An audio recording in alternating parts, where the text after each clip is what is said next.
সকালবেলায় দাদা চলে এসছে মাছ নিয়ে, আর আজকে মাছ আর সেভাবে কিছু নেই, সব বেচে বুচে আমার বাড়িতে এসছে। হ্যাঁ, অক্সিজেন চলছে। অক্সিজেনে তাহলে কি খাবো না, না খেয়ে থাকবো? এই কদিন মাছই খাইনি আপনি আসেননি বলে। এই চিংড়ি মাছ 1 কেজি গছিয়ে দিয়ে এলাম, 2 দিন আমার হয়ে যাবে, 2-3 দিন হয়ে যাবে। আর কাতলা বলছে ওই 8 পিস হবে, তা কি গোটা কাতলাটাই নিয়ে নেবে? সে তো ওই যে কি হবে ওইটুকু, অনেক ওজন হয়ে যাচ্ছে। অনেক ওজন। দামও তো কমে দিচ্ছে, 80 টাকা কেনা দামে দিয়ে দিচ্ছে। 80 টাকা বলছে, এমন ভাবে বলছে মনে হয় যেন শুধু 80 টাকা। মাঝে কোনো ইয়ে আছে, তেল দেখুন মাছে, থাক ওইটুকুনিই থাক। এইটুকু থাক। ওটা থাক, চিংড়ি অনেক হয়ে গেছে তো। চিংড়ি দিয়ে ভাত খাবেন? এগুলো কি চিংড়ি বলে? এগুলো চাবড়া, চাষের চিংড়ি।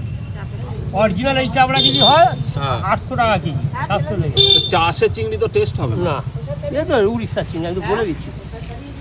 চিংড়ি খাবেন? চিংড়ি এনে দিয়েছিলাম একজনকে, 60 টাকা সব, কোনো বরফ পড়বে না, কিন্তু ছাড়াতে যা বিরক্ত লাগে না। ওগুলো হচ্ছে সন্দেশখালি, মানে নদীর থেকে, হ্যাঁ ওইটা ও ভালোবাসে, কি? লেজের দিকে ভালোবাসে না, বলে মুড়োর দিকে নিয়েছিস। এই দিয়ে তো কাঁটা হবে, ছোটো মাছ, এদিকে কেজিটা ভালো হবে।